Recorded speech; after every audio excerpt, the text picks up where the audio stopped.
Greatest thing I've ever done other than the birth of my children. I've told people for years that Tevis was like a drug, and that it's one of those events that once you do it, you either are totally hooked or you'll never touch it again.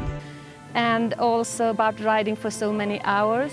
I've done 100 miles before, but in about 12, 16 hours. I've never been riding for 24 hours in a row. And I hope I'm not going to be too tired. And I hope it's going to work out fine in the dark, because I've never ridden in the dark before either.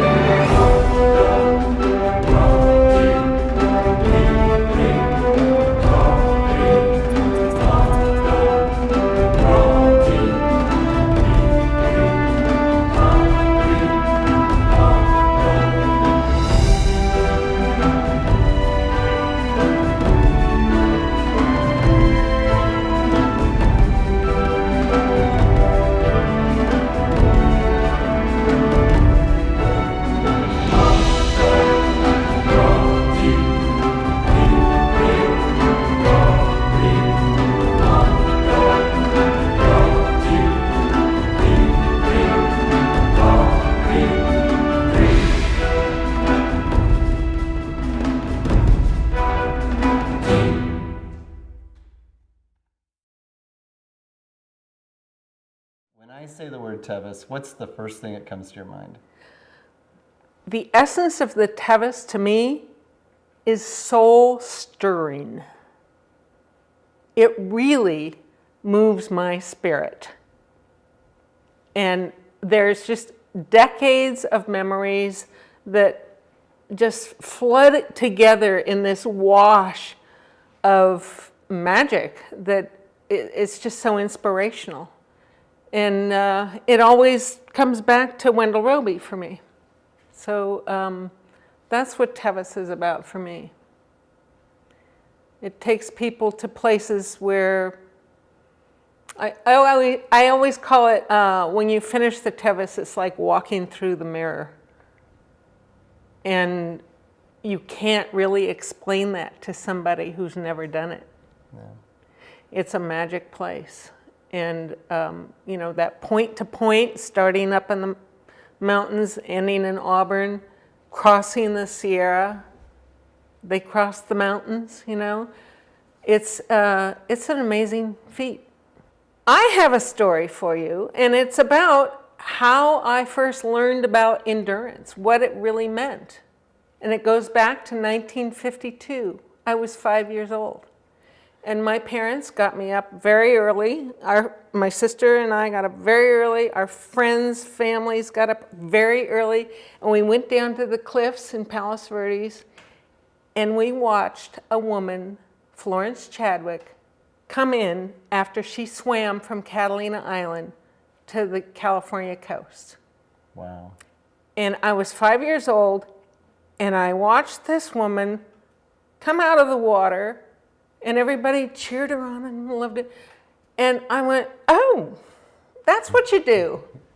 So as my life went on, and I got involved with horses and so on, there are various things. And then I went off to a school called the Pacific Coast Equestrian Research Farm, run by Wentworth and Linda Tellington. And as all they could talk about was the Tevis Cup ride. Riding your horse 100 miles in one day. Well, I mean, I was already primed from a 5-year-old, think, oh, that's what you do. You know, that's what you do. And at that school, they taught us jumping and dressage and, you know, showing and combined training. And we went to all sorts of events. And in the spring, I was there for a year. In the spring, it was the season for endurance riding. And I started training for endurance riding. I had a great mentor, the Tellingtons, who were all about teaching you how to do things, how to get things done, how to make things happen.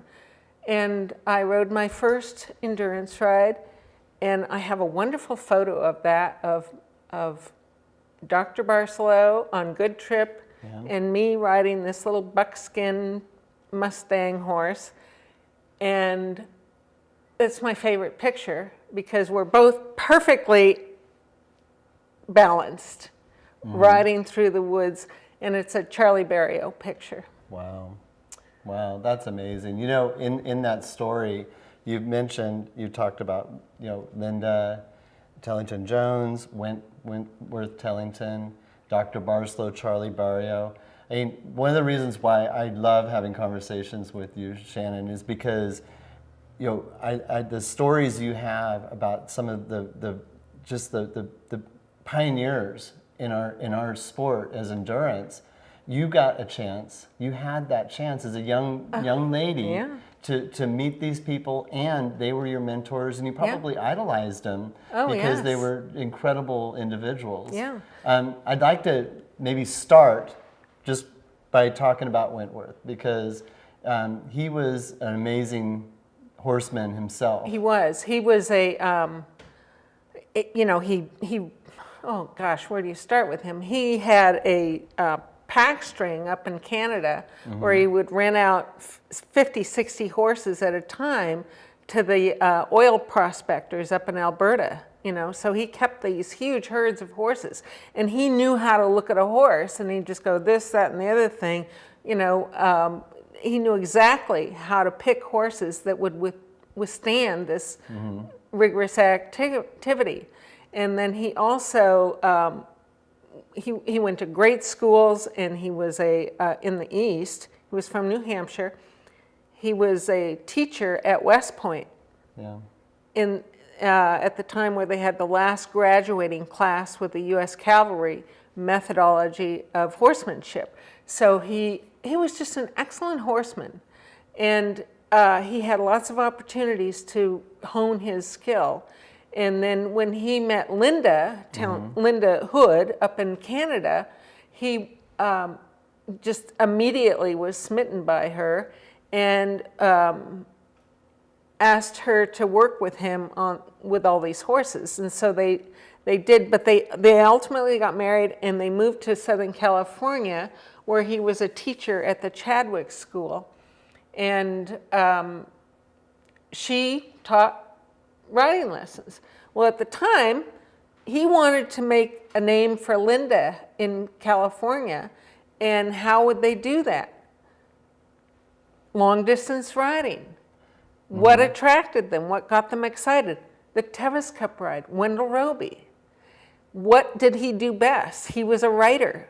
Yeah. Everything they did, they wrote about it, and they wrote. They had a column in a Western Horseman magazine called Let's Go, and they wrote about this. And I call it taking a swirl up the spiral. You know, they just kept growing their gig. You know, and they found Bink Galita, the great endurance mare, Bink Galita, and off to the Tevis Cup they went, and she top 10. And her first year, that was 1961. And 4 weeks later, they went to Oklahoma, where Linda rode the Jim Shoulders 100-mile ride in Moore, Oklahoma. And she won by 5.5 hours on the same mare, Bink Galita. That was the first time in modern history that one horse did 200-mile rides in the same year, let alone, you know, back to back like that. So that was, you know, that was pretty snappy. So they just, you know, started growing. And they grew their school, the Pacific Coast Equestrian Research Farm. And then I landed at that school in 1967, and I lived there for a year. You were saying that they were doing a lot of clinics and trying to encourage good horsemanship with the long distance riding, with endurance. Yes. And that people would come from all over the place, right, you know, to learn more about distance riding from Went and Linda. Yeah, I mean, anybody who understands endurance riding, once they fall for it, they would travel to the miles to go to a ride. So that included, they started doing these symposiums at the research farm in Badger, California. It was a 5-acre ranch that they had there. And so they would do endurance symposiums. This is way before AERC got started. So who would come to those? Phil Gardner, Pat Fitzgerald, Cliff Lewis, Ed Johnson, and with Bezatol, and all sorts of people. Ro Bailey was there. You know, there's a lot of people that got their roots nourished at the research farm. That's amazing. Yeah. So tell me about your first Tevis experience as a rider. So my first Tevis was in 1969. And I had been invited to, the previous year to ride the first Virginia City 100-mile ride. Cliff Lewis offered me a horse and I rode that. And then we did well there. And so then 69 was my first Tevis, and I rode a horse named Big Red, a slaughter pen thoroughbred horse. I had no clue what I was getting into. Didn't have a clue. And I didn't know what to drink or eat or anything. For yourself? For myself, Right. yeah. Oh, you know. You had good mentorship from Linda and Went as Yeah, far as but getting to the ride. But, yeah, but you know, I was kind of out on my own by then, okay. you know, Cliff had different ideas about doing things, you know, and I was riding with him on the Tevis, and anyway, I don't recommend just drinking coffee all day. No. But anyway, I did not finish that year. I got as far as Todd Valley. And Oh, you were close. Cold. That's a tough pull. But it was, okay, it didn't work. 1969, failure, flunked out. But I learned a lot. And what really motivated me the most is what not to do. Yeah. And I think, Phil Gardner always said this too. He said that when you don't finish, you learn probably more than when you do finish. So that went in the learned more category. So then I took off from endurance riding, and I spent 7 years in the thoroughbred breeding world. And I worked on breeding farms in California and in Lexington, Kentucky. And that was great. You know, that was fabulous, and still today one of my passions. So, but then I missed endurance riding. And so when I got back home to Pasadena, where I grew up, I thought, I want to, you know, I thought, what do you want? I want a Tevis buckle. Yeah. That was It was burning on you. It was, unfinished business. So I joined AERC, which was, you know, happening. I saw an ad in a magazine for it or something. So with that, you got a subscription to Saddle Action magazine. Right. So I'm reading through it and going, oh, this is great. And then I see this little ad in there and it says, wanted, crew member for Great American Horse Race, all expenses paid and 10% of the purse. I go, that's me. I write and this. 10% of the purse. And 10% of the Wow. purse. I write this big flamboyant letter and ship it off. Well, it was Phil Gardner's ad. Okay. And so he picked me as his crew member. So I moved spring of 76, 1976. I moved up to Auburn, and then we got everything all ready, and we took 2 Lanigan Arabians off on this marvelous event, the Great American Horse Race. And I crewed for Phil that summer, and it was a marvelous adventure. I have most of a book written about that, but it's still coming. So when we got home that summer, and by the way, Laurie Stewart won that, we split off and took the Pony Express Trail home with Dave Nicholson, and that's what started the whole 5-day, multi-day. It was the birthplace of it. Yeah, it was that, I mean, I could spend all night right on that, but I'll move right along. So we got back, and then that following year, I just trained for the Tevis. I said, damn it, I'm going to get that buckle. So I went through all the gyrations, and by that time it was Phil Gardner, Shannon, and Rick and Lori Stewart, and the four of us rode all the time, and Phil was our mentor. And so I got my first Tevis buckle in 1977. So what happened in 1977? There were about 13, 14 runners Oh, yeah. with the Tevis, because Gordy, as Chuck mentioned earlier, Gordy ran in 74, Cowman in 76. Cowman in 76, 77, there's 14 runners. And so I am so well trained, I go, I got this in the bag, I know what to do. So I'm riding the ride, and hey, aren't those old runners? Hey, look at that, there's another one, hey, So going into Michigan Bluff, I felt like $1 million. And I knew I had it in the bag, because our training regime amounted to, in the last weeks going into Tevis, amounted to the four of us, Rick, Lori, Shannon, and Phil, rode from Michigan Bluff to Auburn. And then on Monday, Rick Stewart and I rode from Michigan Bluff to Auburn on our backup horses. So I knew I had this. So I'm just enjoying the ride at this point. And I'm going down through Volcano Canyon, and there's Andy Gonzalez, Yep.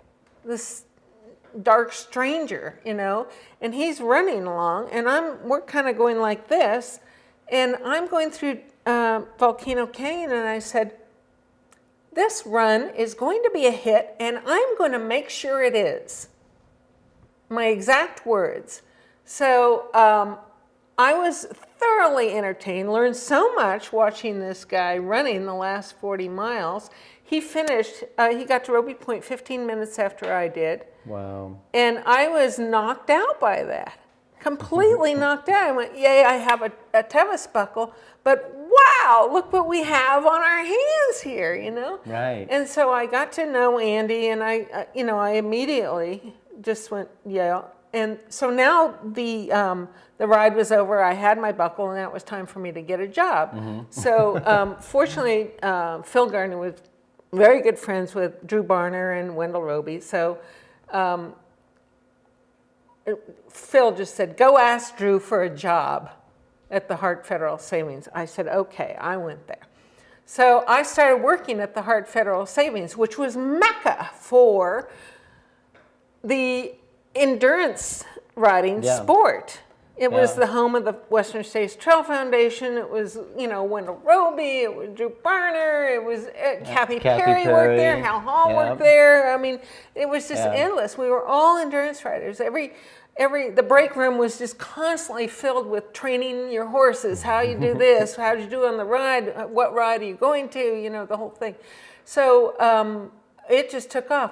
Well, then the phone started ringing, and people were calling to see about this run. Yeah. Well, nobody else cared about it except me. So I fielded all those calls. Wow. And so, I got to talk to people that were calling from Iowa saying things like, well, my wife is mad at me. My kids don't know who I am anymore. And my friends all think I'm nuts. I'm running 80 or 90 miles a week. He says, what's going on? I said, it sounds like you're doing everything just right. I was the only voice of encouragement in their lives, And so, here Wendell Roby was saying, well, kids, here's what I have for you. I have this marvelous trail. Right. And there's the Sierra, which he loved, and the world is your oyster. Go out there. And so we would go out all the time.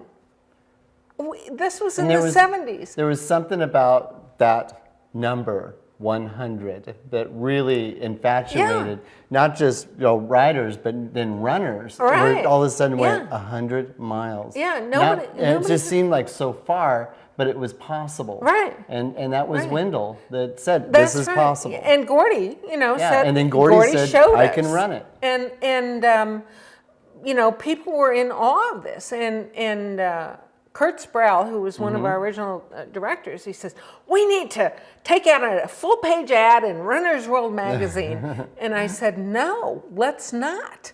Let's, we were all endurance riders that started the 100-mile run. So I said, let's hone our skill here. Let's get good at what we're doing and let it grow from the inside out. I was adamant about that. It was a good thing that he listened to you, because I think that's the only way that run could have evolved. And so we let it grow organically, and all of our aid station people were endurance riders. That whole event started. When did it split off? It split off in 1978. We had after 77, we knew it was going to go there was 14 somewhere. runners in 77, so it's like, okay, it might double the next year, and it was interfering with the we knew it was going to go. At that point. And so in the fall of 78, we had our first board meeting. We selected a bunch of people that Wendell wanted to have on the board, and I went, and I was like, I knew I had a place on that board, and Wendell didn't really know me that well at the time, and so when he read the first list, my name wasn't on that. Yeah. And Kurt and Mo Sproul, Mo Livermore now, and they said, Shannon needs to be on that board. She needs a seat on this board. And so he said, okay, and I think he was glad I did, But anyway, we then set a new date a month ahead of the horse ride, and then it just started growing. It grew. Yeah. Something that's really fun to talk to people that were on the ground floor of, whether it was the ride and talking to with the run, is just the enthusiasm, and what it must have felt like to feel that in the very beginnings of the run and being part of that. It must have been an amazing time for you. I think Wendell said it best when after Monday morning after an event, I came in and I was beaming, exhausted but beaming. We had 64 runners out there, and everything went okay, and nobody got hurt, and he came in, and I'm sort of, going through all this stuff, and he just said to me, honey, we've got a bear by the tail. So he was excited about it. He loved it. He loved the run. He loved it. He was so glad. And he also loved, he was, in his late 70s at the time. And he loved the idea that these young sprouts were coming in and going, Yahoo! We're going to make this happen. And I remember Mo and I were, we wanted everything to be so perfect. We always felt like excellence is in the details. So we would write our first brochure, which was like 4 pages, and we crafted everything, and we did in pictures right here and everything. And we took the mock-up into Drew Barner, because her opinion mattered so much to us. And we wanted to make sure it met her standard of excellence. So we took it into her, and she just looked at it and says, oh yeah, that's fine. Go on, off you go, take off. She trusted us. Yeah. So we were able to have the support of Wendell and Drew. And I don't know if you really know what that felt like, but it was magnificent. Yeah. It was magnificent for him to say, go enjoy this trail that I've created, that I've pruned back the bushes for you and marked it, and which he did in the early 30s, and established it, which took it took somebody like Wendell to be able to do that. And it all came from his passion of the pioneers. So there was a lot of passion, a lot of enthusiasm going on. And it had been interesting to be in a room with Wendell and Drew, watching this evolve, because it was all about the horse, and then it evolved into something else. And Wendell may not have ever even thought that was going to happen. Yeah, it was interesting when people were around him. A lot of people never said anything contrary to what he was thinking. You know, his way ruled, and there was a time when I went to bat for my friend Lori Stewart when she won the Tevis. She was first, and there were some problems with something about her win, and I went in his desk and pretty much pounded on it and said, she did not do anything wrong. You know, I stood up to Wendell Roby for my friend Lori Stewart, and he really appreciated that. Yeah, I think he was that kind of man. Yeah. That when somebody does stand up, you were standing up for what you thought was right. Yeah. And you know, and then I've also heard other stories where, you know, you did not want to upset him because it could ruin your business or anything else because he had so much power in this town of Auburn. Yeah. But you know, it's always fun to talk to people that knew him personally like you did, because everybody has their own really interesting stories and take on what kind of man he was. And we have to, you know, we have to talk about Wendell when you're talking about the Tevis Cup, the Western States 100-mile ride, and the run. I mean, we have to talk about Wendell. Yeah. I mean, he was a visionary. I mean, you think about it too. He was a visionary. He was the first man in California, the first Hart Federal was the first company in California to have solar panels on the rooftop of a commercial building, because he saw that future, you know. Yeah. And so it operated the heating and air conditioning system in the building, which didn't always work, but you know, I mean, this was back in '76. That's amazing. Yeah. So, but he had the vision for that. He had a lot of vision, and being around people like Went Tellington. Yeah. Wendell Roby, Dr. Barcelow, these men that were my, you know, these role models for me were so strong, you know, and you know, I'm the kind of person who likes to observe what's going on and see where the weak link is and go in and fix it.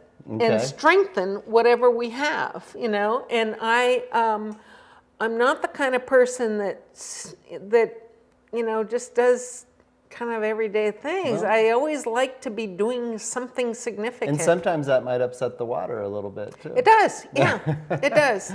It does. It's good that we have you, especially in those early days, to keep things on, you know, to help keep things on track. Yeah. So tell me about, you know, you wrote it in '77, the Tevis in '77. Did you write it again? Yes, I wrote it in '79. Okay. On a marvelous horse named Heckin' Lively, and she came from Nebraska, the same breeders that... from Rush Creek? Or? No, they had Rush Creek mares. Okay. And they provided the horses for Lori Stewart that she rode on the Pony Express ride.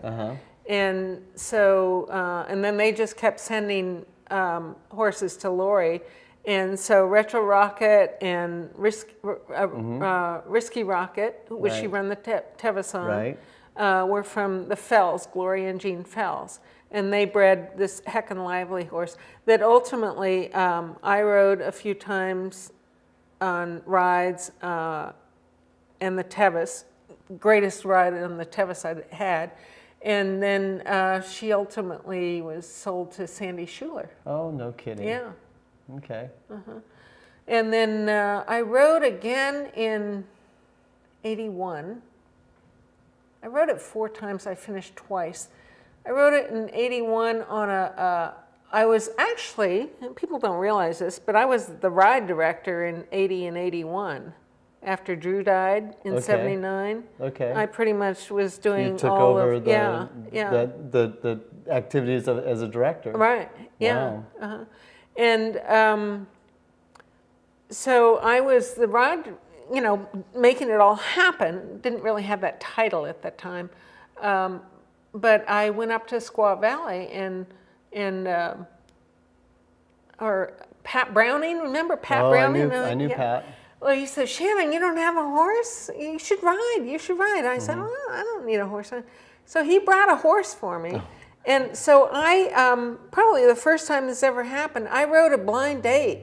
Yeah. You know, he brought in a grade stallion named Red.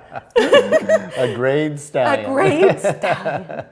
And the first time I ever got on that horse, I put my foot in the stirrup, got on him, and we started the Tevis. That's incredible. I'm game, okay. And I rode with Jerry Myers because Marilyn Hunter said, if she's going to go ride, Jerry, you drive this Friday afternoon at Squaw Valley. You drive down to my place and get that Radar horse out of the pasture, come up and ride with Shannon. And so he did. We rode to Robinson Flat and had a marvelous day. But that was it. But that was it. For both you and Jerry, or yeah, we quit there. But that was Wendell Roby's last ride out on the trail. So we, were sort of herding him in as he was bailing off the, Yeah. So. I heard the story that, and I know there's probably lots of stories, different stories about that, but he snuck up there, not telling his wife, and he just entered the ride, and nobody could tell him not to. Yeah. And he was just determined to get one last ride in. He had. I might do that myself one day. Yeah, he had several guys from the that worked for him at Hart Federal. They're helping him crew for him, and they were. You gotta admire his grit. I mean, this all goes back to that endurance thing that I saw when I was 5 years old. And, this tenacious attitude of you can do this, and so he fell off the horse, and they had to put him. It was not that pretty, but. So they got him into Roby Point, and the guys had him over here, and the horse was over there, and they said, Wendell, your horse is lame, he can't go on. And so that's, that was it. Yeah.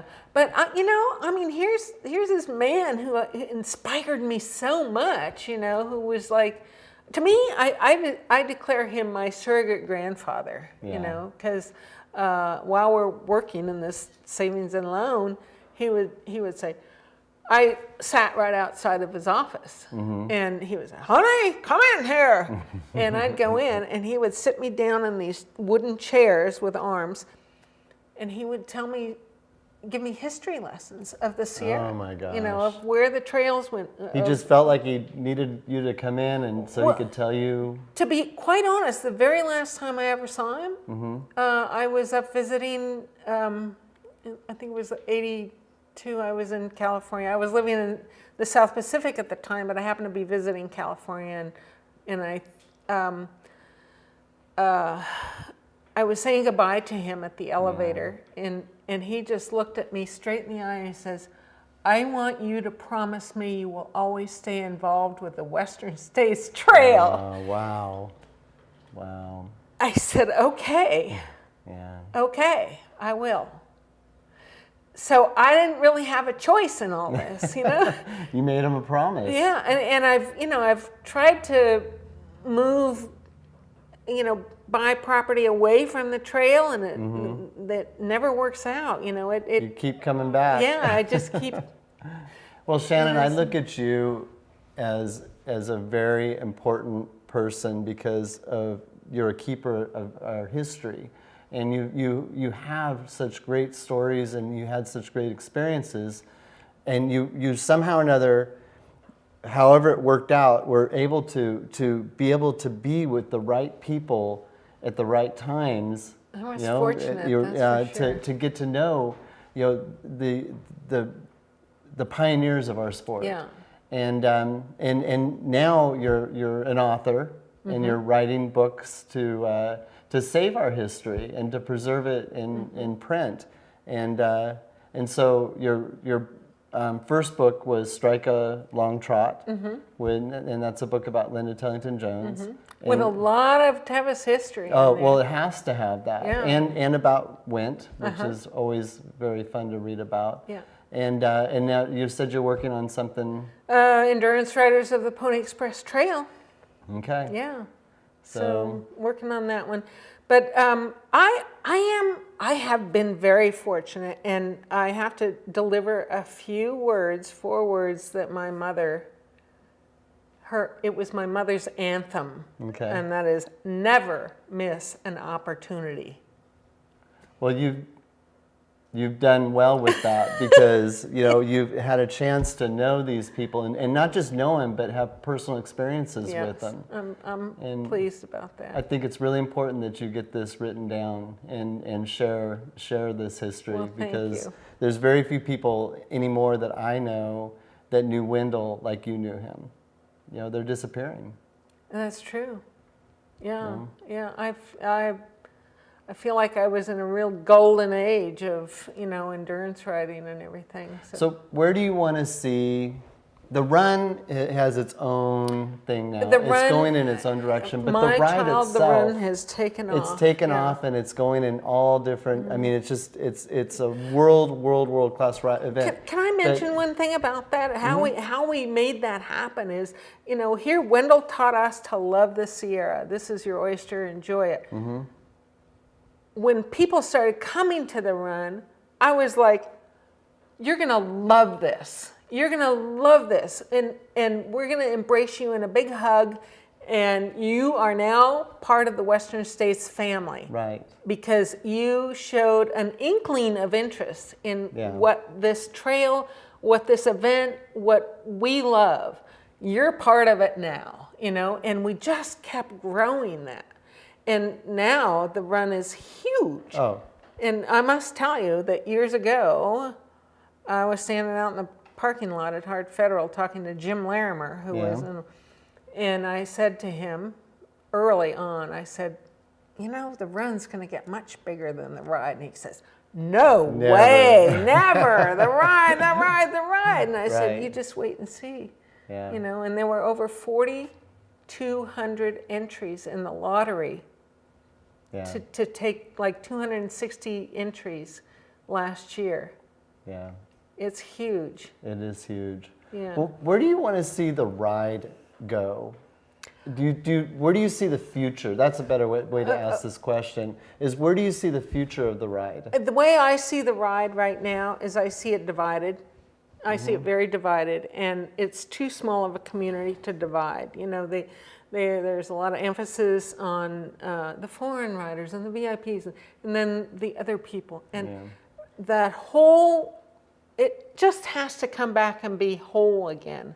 It's not right now. And it needs to have young people come, which they try to do with the junior rider program and everything. But they definitely need more inclusion of people. Maybe new blood. All the way around. New blood and more love. And more love, yeah. Yeah, I would say. But it